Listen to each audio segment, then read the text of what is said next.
Hi guys, this is Ales from Ales Gaming TV, and this video is about my thoughts on the recent ignore def balancing update.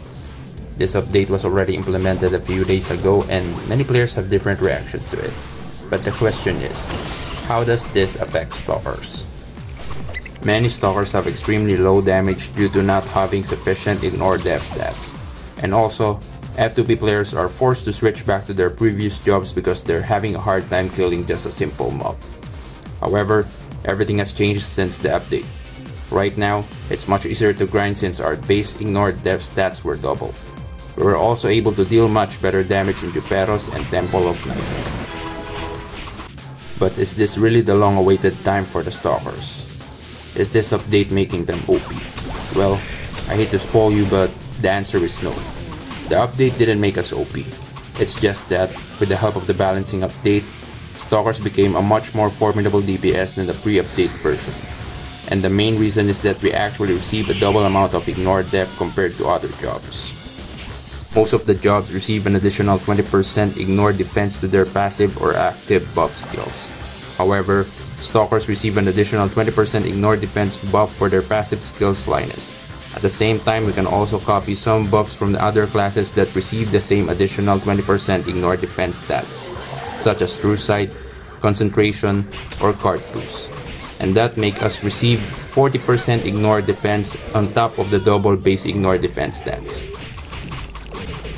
So right now, Stalker is indeed one of the classes that benefits the most from the update. That's why if you're planning to switch to Stalker, then now is your chance. To add more info in this video, I will also share my best practice right now when it comes to adding ignore defense stats, and also a trick on how you can further increase your attack stats at the end of this video. So first are the feathers. Always aim to use sky, day, time and space feathers in your offensive set since all of those feathers provide additional ignore def stats. It's best to prioritize getting those feathers using feather fragments, Imperium fragments, diamonds, wager tokens, and other event currency.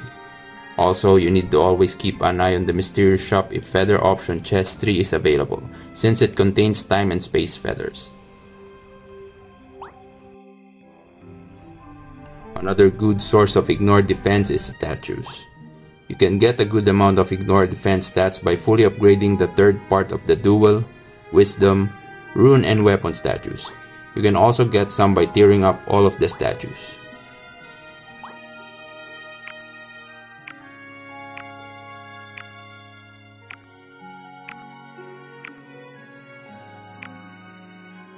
Lastly, you can also get a decent amount of percentage ignore defense stats using costumes. That's why you should be sure to spend your gacha redeem points wisely.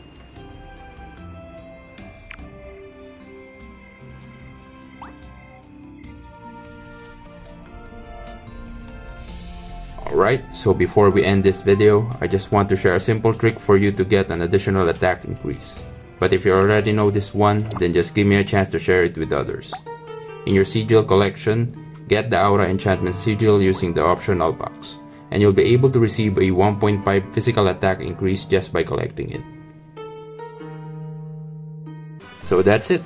Let's just hope that Stalkers get more buff in future updates. You can comment down below your thoughts about this patch and I would love to read all of them.